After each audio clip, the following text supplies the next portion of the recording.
Welcome to United Shades of Gray, Conversations of Race in America on WSGW. Now, here is your host, Kareem Bowen. Hello, this is Kareem Bowen, and welcome to another edition of United Shades of Gray, Conversations of Race in America. If you're wondering why I got my groove back, it's because I got my main man in the studio with me today, Mark Bassett. Hey now. What's going on, Mark? It's going great. It's good to be back in the studio. Mark, I love it. Mark is in the house. We got our producer, John B, in the place to be. We sound like a 1980s boy band. Back at it again. But I'm certainly Boys to Men are in sync. Which one? I don't know. We're probably out of sync, but it's okay. But it is so good to have you back, Mark. He kind of give me that little. I'm like, hey, give me some love, man. Yeah, put the arms good to be around back, me. man. Bring it in. Yeah. But anyway, so Mark, we have to have an update on what's going on in your world and in your life. All of those great things. First of all, John, I want to say congratulations and welcome. And I'm happy for you because I know you like the cold weather, so you can officially wear sweaters and coats and things of that nature. I thought about you today when I threw on this light, sort of like maybe I need to put sleeves on. What was the character's name in the Cosby Show that he wore the sweater vest? Is that or was that the Fresh Prince of Bel-Air? Yeah.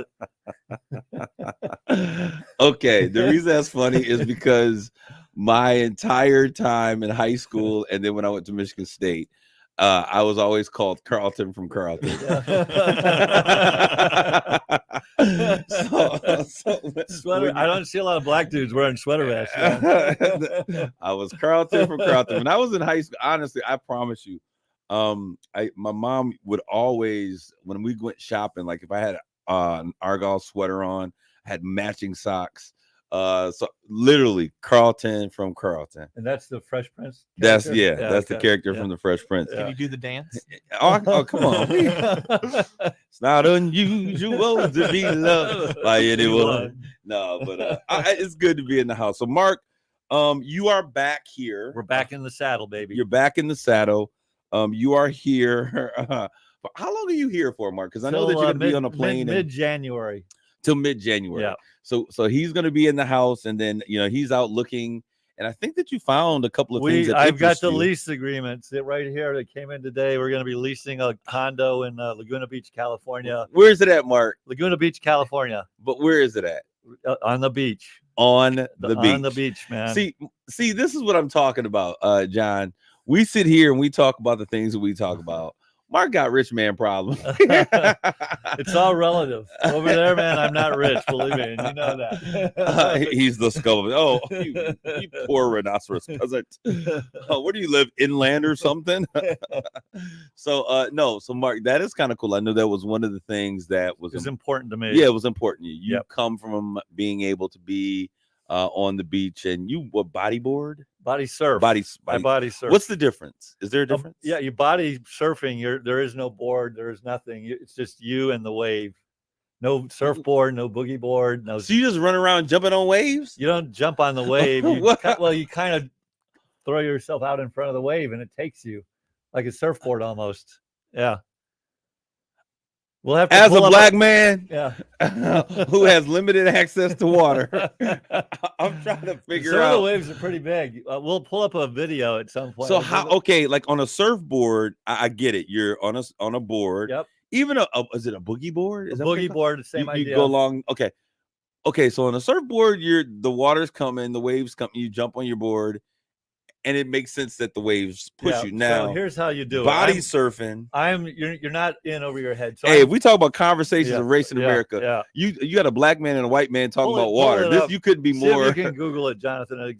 So I'm standing in the water, maybe like hip deep, kind of up to my chest deep. Yes. And a wave will come in, and it's all about timing and positioning with the wave. But you basically kind of torpedo out in front of it. And you're jumping in front of the wave when it comes in. Yeah, and you're basically lying flat, like on top of the water, and the wave takes you, and you ride the wave. So, are you under the wave, or are you on top of the wave? You're in the kind of on the trough of the wave. Okay, and it pushes you along. It's just like the surfboard. You'll ride from top to bottom. Yeah, boogie board you will as well. When you're body surfing, you do that less. You're kind of more out in front of the wave. but you're laying like it's almost like your body is a raft. If I, as a person, seem completely confused, There you go. He's showing it to you. He just got eaten by a wave. That's what I'm doing. For those of you who are listening, our producer has said, "Hey, I'm just gonna show Kareem. Let me explain to you what it is." And he's showing me videos of white dudes in bodysuits. A wave is coming. Okay, let me see. Maybe I might catch something. He's swimming. I'm not catching waves that big. The wave is coming. Mark, you're being pummeled by a wave. How are you? Where's the surf? If you're doing it I'm right, not gonna lie, that looks like fun. If you're doing it right, you don't get pummeled. But if you do it wrong, like the worst is to go over the falls, which means you caught the wave too late and you get taken to the top of the wave and then just thrown down into the ground. And then, that is the worst. Wow. Okay. That is, you said, Jonathan, that looks interesting to you? Yeah, it looks fun. It looks like you're trying to drown yourself in the middle of a wave. I don't understand that one. So the body surfing is what, do you actually surf on a board ever? No, I've never done that really. Even though I grew up in Hawaii, I just never did it. Really? Yeah. Okay. So you just like run and just jump in the wave, man. Okay. Well, we're glad to have you back. So Laguna Beach, California. And it has a special significance. My wife was born and raised in Laguna Beach. And so she's kind of returning home. Is it, Mark, is it kind of interesting because this was not a part of the plan? Like, no. I mean, but to find yourself doing this now? It wasn't really part of a plan. And, my original plan, and we don't need to go into my original plan, didn't quite work out the way I expected. But as a result of that, trying that other plan, this kind of fell into our lap. And we've learned that we really like it out there. So the interesting thing is that we often have a conversation and we say that we want to live a life and just kind of allow God to lead that process. I know that was never a part of what you were planning to do. And then when you got there, and I was like, wait, Mary's like a mile away or a couple of, I think it's kind of cool how those things are orchestrated. And I know that she's got to be happy because she's got family that's still there. Yeah, all of her siblings are kind of within an hour radius. We have a kid in LA, a kid in San Diego. They both visited 3 times in the 2.5 months we were there. And so it was really nice. That is cool. And I was able to go body surfing all the way until November 10th, which was my last full day there. This is my question. Okay, so coming back to the Midwest, what was the weather like there? Because there's a song. There's a song. I'm gonna give you a little song. You may know this song. It's always sunny. Don't tell me. Never rains in Southern California. Mark, you never seem to amaze me. You never cease to amaze me. It was 65 to 75 almost every day.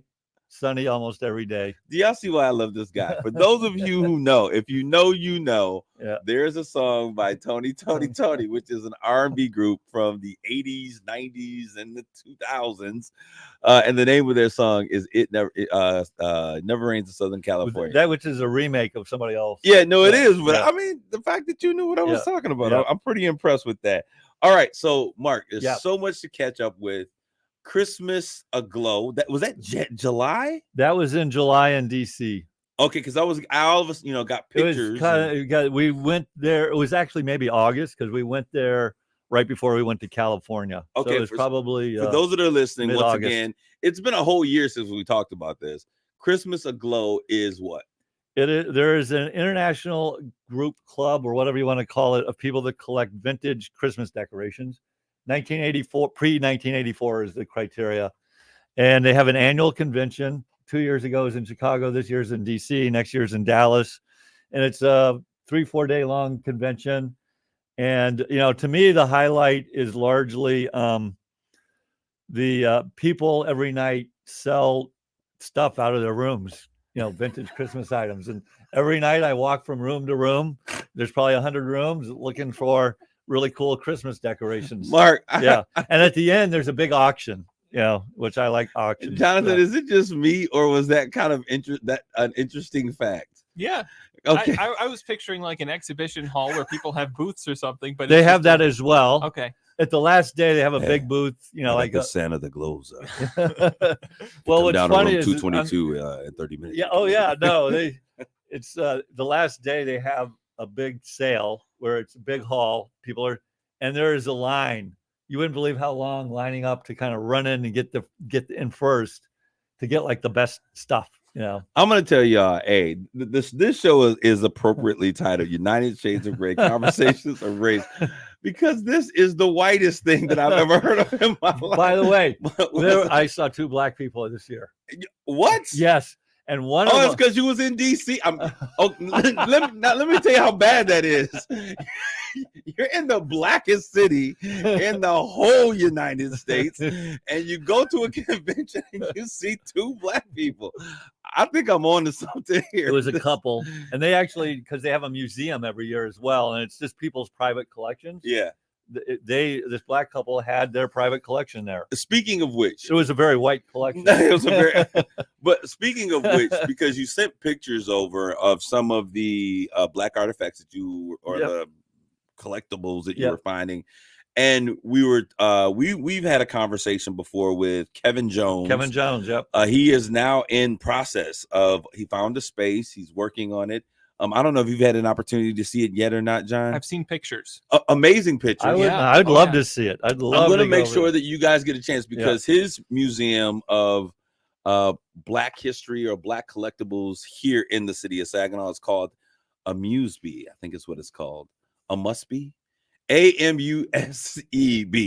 And I think and you've seen some of the things that he has with the dowels and the collectibles and some you of the see them every so often. Yeah. They tend to be expensive because they're rare. Is the term tchotchkes? Tchotchkes. Tchotchkes. That's what y'all call them. We call them knickknacks. I just don't know how much he's willing to spend on stuff. So because I see stuff every so often, and I've forwarded it to you, and like, man, I've never seen this before. This is pretty cool. And you know, I think because everything that he has, he's been doing himself, and he's done an amazing job with thousands of pieces. So I'm excited about him actually opening. I think he's thinking he's gonna be able to do so at right around Black History Month for this coming year coming up. So it'll be really interesting to connect the two of you. All right, so Christmas Aglow, we go from going to the blackest city in the country, Washington, DC, and then we go to Christmas Aglow. There's a black couple there. Hey, there's one for integration. Yep. And then we move slowly but surely, baby. So now, because I got something in the mail. But before we talk about the email that I got from you, let's talk about what's happening now, because I know that the holidays are coming. And Thanksgiving is right around the corner. Yep. And you don't know this, but we're prayers for Jonathan and his family. You lost the matriarch of your family. Yeah. And grandmother. I'm sorry. Great grandmother. Wow. Yeah. Wow. She was still alive at your age. The real matriarch. Wow. Yeah. Wow. And so great grandmother. Yeah. That's wow. That's how amazing. old was she? If you don't mind 98. Wow. Okay. Yeah. That's amazing. Last year was our first Thanksgiving where she didn't make a pumpkin pie. So I think she was preparing us for get ready because this year you're on your own. Yeah. But I do understand the difference the dynamics makes.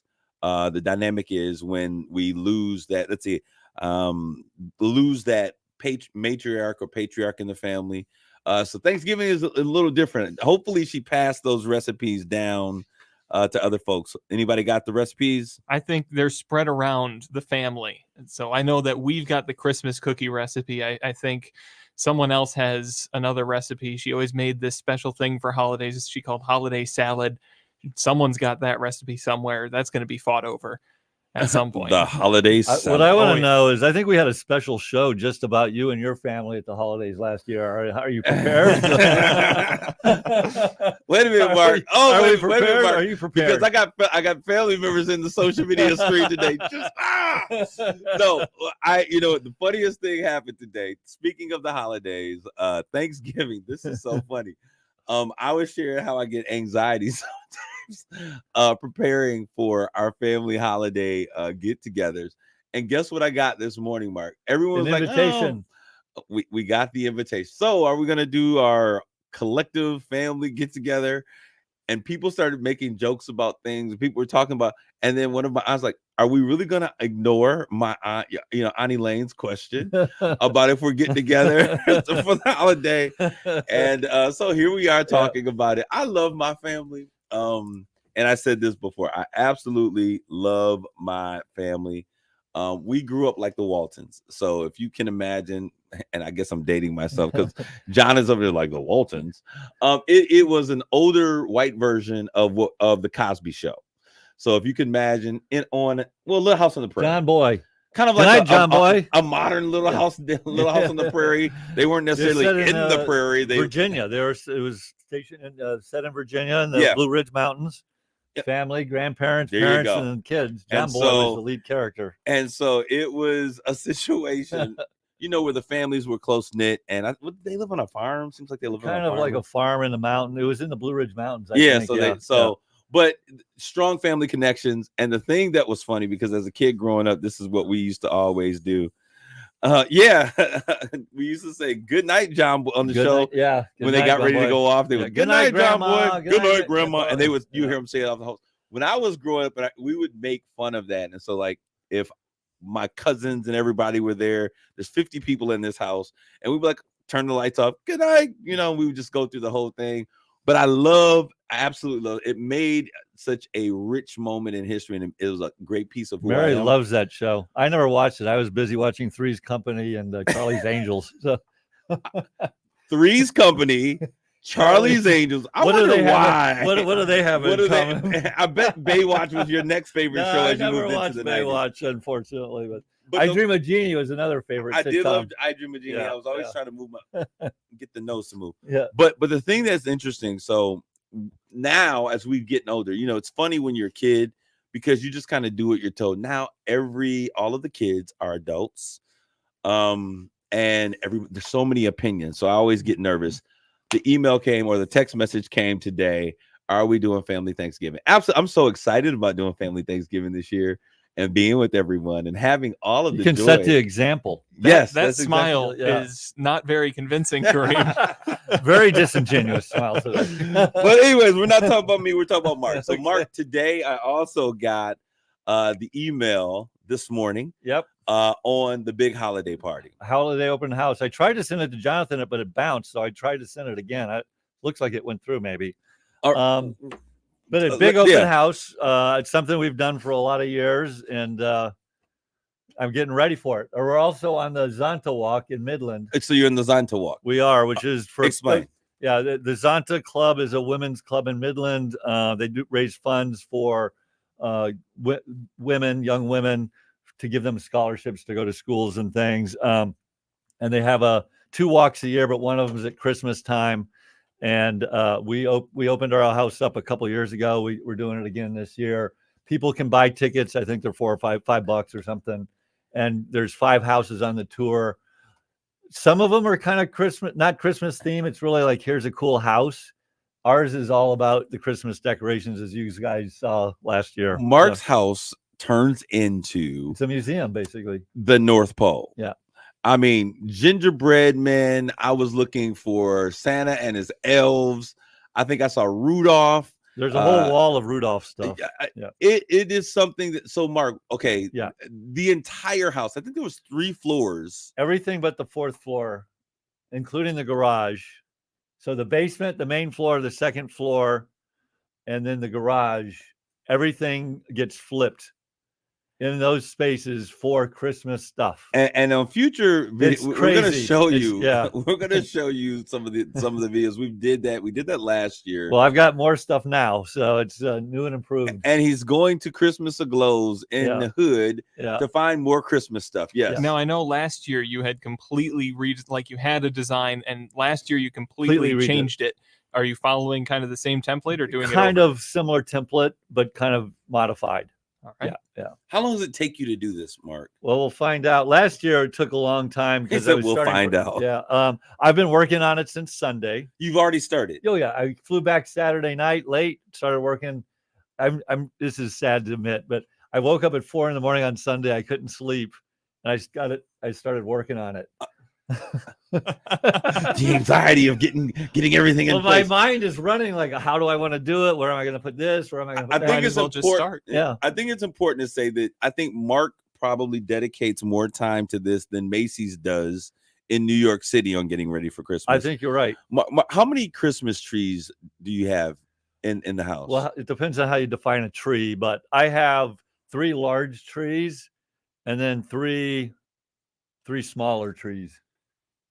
I thought we saw trees everywhere. And then what was crazy is that everything is like meticulously It's placed. very The thoughtfully spacing between curated. ornaments on the tree, you know, everyone has just like the tree that you No. just put all. No, Mark has everything lined up perfectly. It's very and it's meticulously amazing. curated. To me, I just get joy for whatever reason. Since I've been a little kid, I love Christmas, and I get joy decorating with that stuff. Mark, you're smiling like a I little know, yeah. kid. And what the biggest thing I love, Kareem and Jonathan, is literally people come in and they walk through, and there hasn't been a person that doesn't leave kind of happy because they go like, "Hey, my mom had that, or my grandma had that."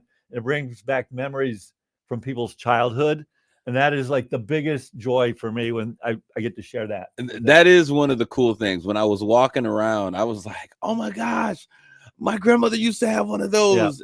Especially my grandmother, she used to have some interesting things. But you had like it was a plastic Santa Claus placemat, and I think you had it like on the wall or something. But just those kind of things that, as a kid, that was very nostalgic when we actually spent time together. And you know, you would go to families' houses and they would greet you and it would be fun. And not everybody was on a video game. But go ahead. So you do this, and obviously there's a lot of people that do similar things with Christmas Aglow happening every year. Is there any communication about, hey, this guy, do you share like, hey, this is what I did at my house? People share pictures they have a Facebook page. Yeah. And so I've like gotten ideas for how to do things from that page. And so people will say like, here's how I set it up this year. And there's a guy he is my idol on this thing. His name is Larry Lashinsky. I was at the Glow and I go, "Mary, it's Larry. You think I should go up and meet him?" You fanning out over a Christmas decorator. But he is amazing because I don't know if you remember, I had those vacuum forms up on the wall. There's those plastic light things and there's cord.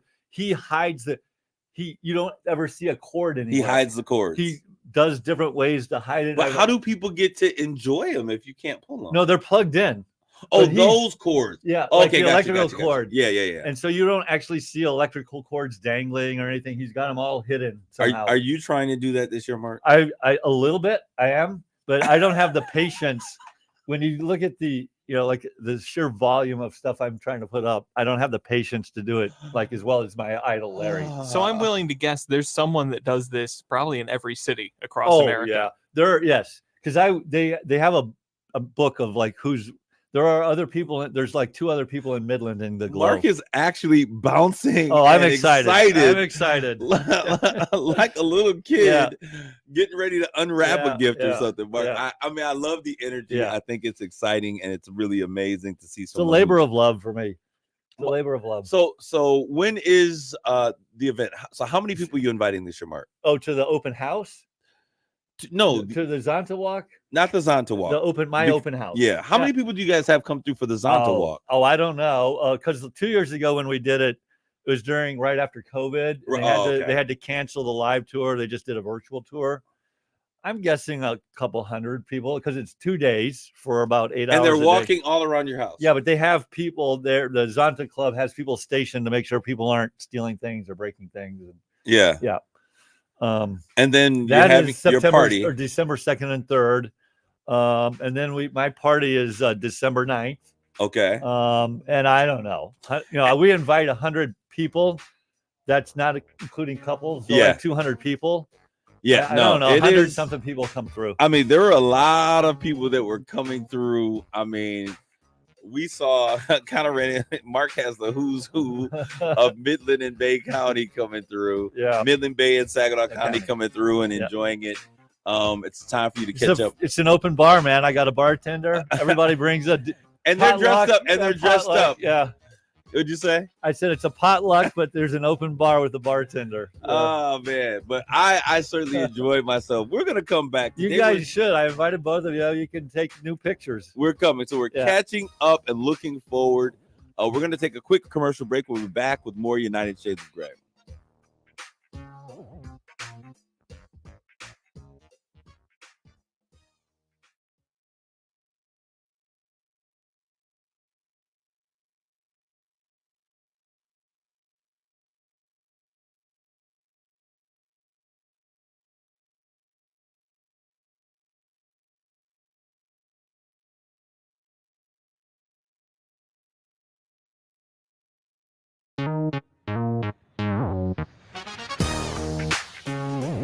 You're listening to United Shades of Gray on WSGW.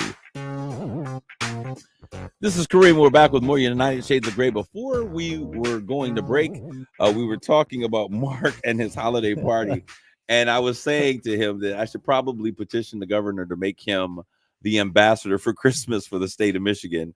And then he begins to share that the Governor Whitmer, gave me a big kind of abominable snowman head from Rudolph the Red-Nosed Reindeer cartoon.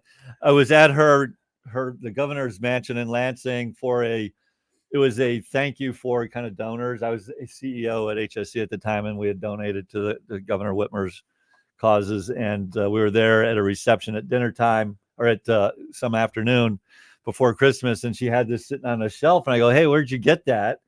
I'd like to get one because I really love Rudolph the Red-Nosed Reindeer. And she goes, oh, you can have it. And I said, no, I'm not taking yours. And she goes, no, my friends just gave me that. I don't really want it. Why don't you take it? So she gave it to me. I've got my friends gave it to me. Thanks, Governor. Yeah. I guess that's what happened with the buffs that we sent you to. Exactly. Anyway, so I have a picture of her and me, and she's handing me the abominable snowman heads. That is hilarious. Okay, so we're gonna get in today. We're gonna talk about a couple of different things, but I really want to talk about and now that we've had an opportunity to catch up a little bit, I want to talk about looking forward and some things that are happening. But we got to pay tribute. This show changed the way that we consume television. One of the biggest hits of all time when we look at TV and sitcoms on television, and that is Friends. You're not going to believe this. I've never seen an episode of Friends. Hey, never. Me neither. Yeah. Oh my! You just hyped it up so much. Oh my God. What the heck? No, Seinfeld. I've seen a lotot of episodes. I didn't like Seinfeld. I like Seinfeld. But let me tell you. Go ahead. But let me explain to you why I like Friends. Let me. Who do they put me in this square box with? I need to ask myself that question sometime. Hey, the world has seen this. Actually, we haven't. Yeah. But actually, before Friends, there was a show called Living Color, and it was with Queen Latifah. You know. You probably seen Living Color, right? Not a ton. Wasn't Jim Carrey on that show? No. I'm sorry, not Living Color. Living Single. Okay, no. Living Single is a show with Queen Latifah, Tootie, what's her name, Kim Fields, and Kim Cole. Some other. It was a group of living single. Thank you very much. A group of single African Americans who were all friends, living in the house, enjoying life, and kind of going through phases. And it was a really interesting show, sitcom very much. And then they were talking about this show called Friends. And when I turned to Friends, I'm like, this is the white version of Living Single. Like, this is exactly the same thing. But Jennifer Aniston and Matthew Perry and Matthew LeBlanc, and it blew up. Kudrow, who was? Oh, and what was the other one? Anyway, go ahead. Sorry. Yeah, but it blew up. Yep. And so that is how I ended up watching. And I would watch Friends and be like, there are no black people on this show. And then I would go watch Living Single and be like, oh, I guess white people don't exist in Living Single, but they were literally the same exact show. And they were interesting shows to kind of grow up. Was on. Friends in Manhattan? Is that where it was situated? Where was the town it was in? That's a good question. I don't know. That's a good question. Find that out really quick. Yeah. But anyways, it was interesting. My favorite character on there was probably Matt LeBlanc and the blonde Lucy Kudrow. Yeah. She's funny. Yeah. And so we would watch that. But anyways, we all know, hopefully by now, that Matthew Perry has met his demise. And there's a bit of a concern of like what's really going on. We do know that he has had a life previously with drug addiction and dealing with those things that were going on. And he had cleaned up his act. And so they're saying that there was no other cause or reason. And so they're speculating that maybe he had found his way and was back using drugs again. No pills or anything. And this is all alleged, but they're assuming that once those coroner reports come back or the autopsy, that's what they're going to find out. It's crazy how the situation, and we were talking about this before the show, he dies. And I think he was in a bathtub. Hot tub. And I was just thinking like Bobby Christina, Whitney Houston.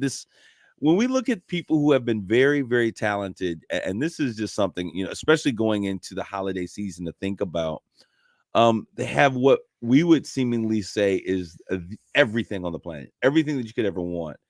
And still we find them, Money doesn't buy happiness. it doesn't buy happiness. And so I just said that to say to all of you all Yeah. out there, sometimes we need to just count our blessings and understand that you can't put a real value on peace. That is one of the things that people get tons of money but still don't have peace. So I really hearts and prayers for his family and everything that's going on with him. Mark, I'm glad you're here because I wanted to get your perspective on what's happening. I know that you are a man of faith, and we've talked about this some. But what is the Catholic Church's stance? I know. Have you talked with the bishop? Has he made a statement as it relates to what's going on in the Middle East? No. Well, I've been out this past. You've been Sunday. skipping church, Mark? No. I've been going to church in California. No one's really said anything other than let's pray for peace. Right. For both, for the people of in Gaza as well as Israel. No one's the church hasn't, nor do they usually take a stance on these sorts of things. Okay. Other than let's pray for peace and I had some interest. I was thinking about what you were saying, Jonathan, about how this blanket stand for Israel, a kind of conversation, how so much of America has been that way when we're talking about Zionism specifically. Yes. And I was looking and I was thinking about, with all of these bombs that Israel is sending and they're hitting in pedestrian places, would that make an impact on how people felt concerning the situation? We all know that a country has a right to protect itself, but does that kind of imagery, that story, do you think that impacts or makes I think with time it will. Okay. I think it already is. Yeah. I mean, I think that was the warning. Again, I'm not following this closely, but the U.S. government had given them that, you can't do this for very long or else you're going to lose global support. I heard a report today that the 40% in support or 60% in support at the beginning of things, it was 6 weeks ago. Can you believe that? That surprised me that it's already it doesn't seem that long ago. No. Really. Yeah. And it's now in the U.S. at least dwindled to 40% as of this afternoon. Another thing, though, when you're mentioning targeting civilian areas, is the Hamas terrorists use those as shields. I mean, that's absolutely, because ultimately it's okay, that's really bad. You go in and you attack somebody, whatever you speak there, but now you're going to use your civilians as shields. Okay, how do you really respect your human life as well? I mean, it's a tough situation. I think the thing is, Palestinians and Hamas are not the same. Yeah. Mm-hmm. Hamas happens to be Palestinian, right? Yeah, they're right. Yeah, they're a terrorist organization, and so I think it's interesting. My question is, where are we gonna now? We're preparing to fund another war. How does this, in light of all the things that we say that we cannot do, how does this? Where is this on the palette of America to fund another war? We're I don't know how much they have to sending fund money that. I mean, I don't know how much we're sending. I mean, Israel is typically fairly self-sufficient. They, I'm not sure how much aid we're sending them. I don't think that look that Jonathan had on his face agrees with what you just said. We send them a lot of money. Sure, yeah, but it's relative to the Ukraine situation where, they don't have anything. Israel has something, and there's a lot of Israeli Americans that provide a lot of financial support as well. And if there's a show to talk about it on, I think this would be the show. I saw a post the other day, and it was, they're putting white men back in the army recruitment commercials. It must be getting serious. And no. What do you think that means, Jonathan? I want you to go ahead and elaborate. What are you saying? Well, I mean, for years now, it's been the army is telling the stories of, hey, the army is for everybody, and it's going into the diversity and look, we've got there was one where it was the adopted daughter of two married women, and it was about her story, and that was my army recruitment, whatever. And now it's white guys jumping out of a helicopter getting things done. We're back to that. Things must be heating up. Well, I'll tell you what. In a time when historically, I always say that a black man has no place in a white man's army. I always said that. I've always believed that, even though I believe it's a national. Most of the things and the interests that our nation fights for, I think in the end, really only are benefit a certain 1% of the people in our country that we're fighting. I'm just messing with you, That's Mark. all right. But and so and who is the 1%? I You're don't talking about know. wealthy I don't know, people, Mark. or Who are the 1%, Mark? I mean, don't know. Jonathan. But we know who the 1% I don't are. think I'm with you on this one. No, Yeah, I am. yeah, I don't yeah. because I think it has national interest that we as the average person doesn't necessarily will see a benefit from. Well, here's what I would argue. The Okay. average person in the U.S. is better off than the vast majority of people all over the world. And so by maintaining that, you are benefiting from it. Okay, we say that all the time, and trickle down economics really has never hit the community or the streets, Main Street. I don't know that those are the same thing. But they are in many ways when we look at it. So because I'll tell you this, if we're looking at this and we're having this conversation, since this is United States Great Conversation for Race in America, if we're going to have this conversation, I don't know how I got all that in one breath. The thing that I think most everyday citizens would look at is the fact that Americans get so upset about things such as funding education for folks who may not be able to pay for it. And we talk about we don't have the money, or those social benefits or those social things, programs that we could do. Healthcare is another example. And we talk about we don't have the money to fund those things, but then we look and we have money to go over to Ukraine to fight a war and now send money to, as you said, a country like Israel, who has done really well in terms of being able to fund and take care of things for themselves. And so I think that for many people in America, this idea, this concept of these types of wars are almost, what's the term that I want to, it's almost like we're going to boogie in your face. I can't think of the word. It's kind of like, how can we say this, but then what's the word? I can't think of the word. Like any organization, I don't know. Go ahead. I'll find it. I was going to say, like, any organization that you run, and you have the president, and then the Congress is running an organization, and the Senate kind of is running this country. There is always more that you could do than you have resources for. Always. And so ultimately, and I'm not saying I agree or disagree, but there's always an allocation of resources you have to apply, and you're not going to be able to do everything you absolutely want to do. So you have to prioritize where you think that money is best served for the greater company, organization, country. And no matter what you decide, there are going to be people that think you're doing it wrong. Now, because one of our listeners in the social media stream, they blamed it on the administration. Yep. That this is horrible and doesn't make sense because of the administration. Now, if we were to have an honest conversation with the responses as it relates to funding these two wars, would that be different under a different administration? I doubt it significantly. I do as well. I don't think I don't think that it would. No. And so I think, because ultimately there are a lot of people that are experts in this that have made a decision that you have to do these things to keep Russia in check or to keep these terrorist organizations in check. And there's a sacrifice as a result, other places that are made to do those things. And again, no one knows the right allocation. You have to just use your best judgment to allocate. So when we look at these conversations and we have, and we look at it, and this is really not where I intended that we're going to have this conversation, but I think that it's interesting to me when we look at these types of situations and we say, okay, because it's Russia or because it's, Syria, Iran, then we have to respond to their aggressive behavior to allow them to know that, we're watching you. So are there but we can allow other situations and atrocities to happen in other places around the world where we don't necessarily have a vested interest? Or what is it that is the golden thing that determines that?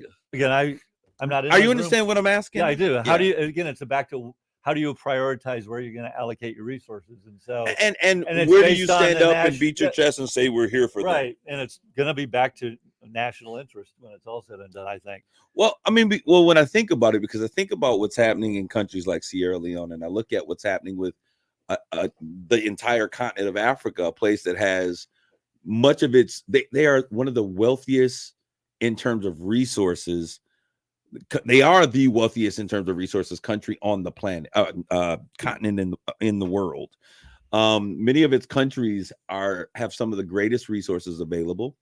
There are refugees and Hamas-like groups that are there and doing all types of things, but I don't see the same response from the United States with the atrocities that are taking place. And even with the disease and the disparity of healthcare, we talk about it. And I remember as a kid seeing Sally Struthers talking about feed a hungry child, and they showed the kid with the Black bloated Hawk stomach. Down was the whole movie about, we had people there. It blew up in Bill Clinton's face, and they basically withdrew because of the political backlash. So my question is that we say that we don't have resources to do certain things, but when conflicts arise in certain places that we as the United States said that we have a vested interest, even though we have a vested interest in the United States, there's a whole documentary, by the way, that's getting ready to come out where they're trying to figure out how they can reverse some of this blood diamond money. Where does this money come from? So are we printing more money and just creating? I mean, where is it hidden? Is it in the bottom drawer debt, in the where our debt just keeps going up? That's my question. Yeah, the debt. It's debt.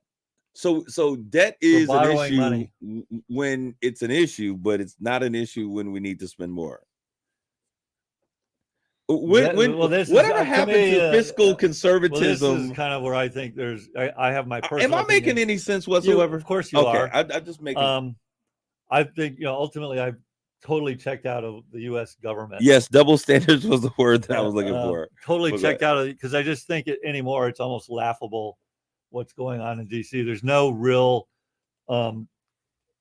concerted effort to collaborate to make a difference and to make things happen. It's all about political grandstanding. It's about your brand equity, and it's not about how do we work together despite our differences of how we think it should go to compromise and get to a better solution. I think the state of Washington D.C. is just a travesty and a joke, and I'm just embarrassed. And I think it's a similar position on the world stage where America, I think part of the reason that we're pouring so much money into this is to save face on the world stage. It is, we're America, we're up in everybody's business, so we need to keep that reputation going that yes, we are the enforcers, we're the great world power, even though it's eating away at our infrastructure, our people.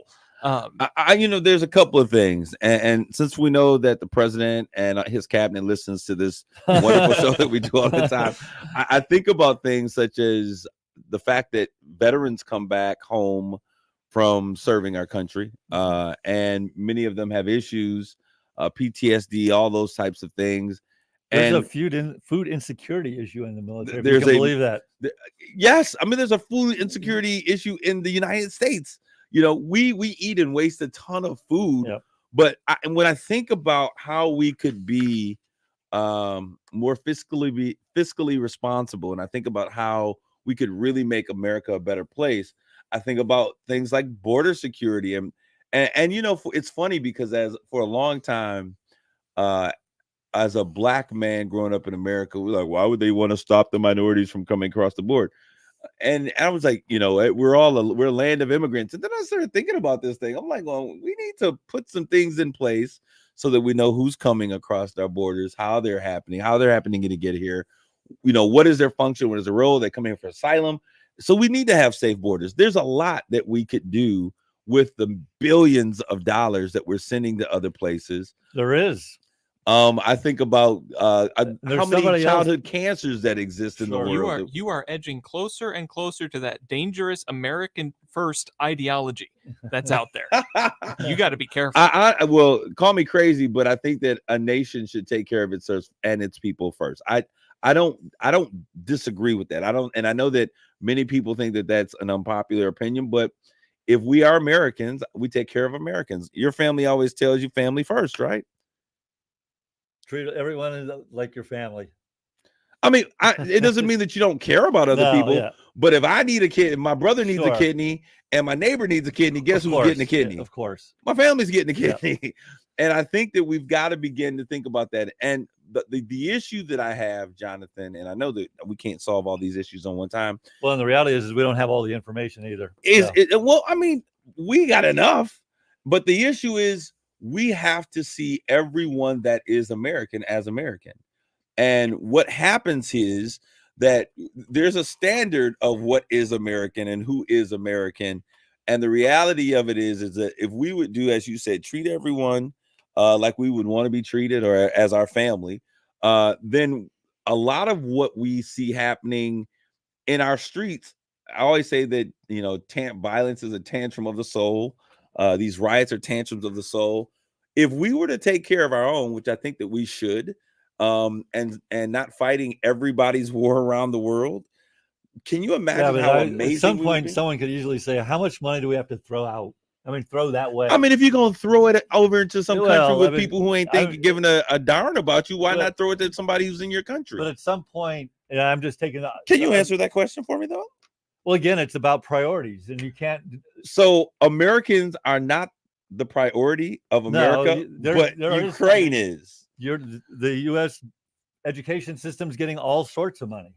But what I'm saying is, so we talk about we don't have ways to fund education in America. We are funding education. Well, I mean, you just want more what money. I'm saying, okay. So we can spend it on administrators. But this is what I'm saying. If we're going to throw money at a country that is not looking to give us anything, that we don't benefit other than a statement that we're making, I would rather waste money in my own home. I don't necessarily. I'm not disagreeing with you. I'm just basically saying again.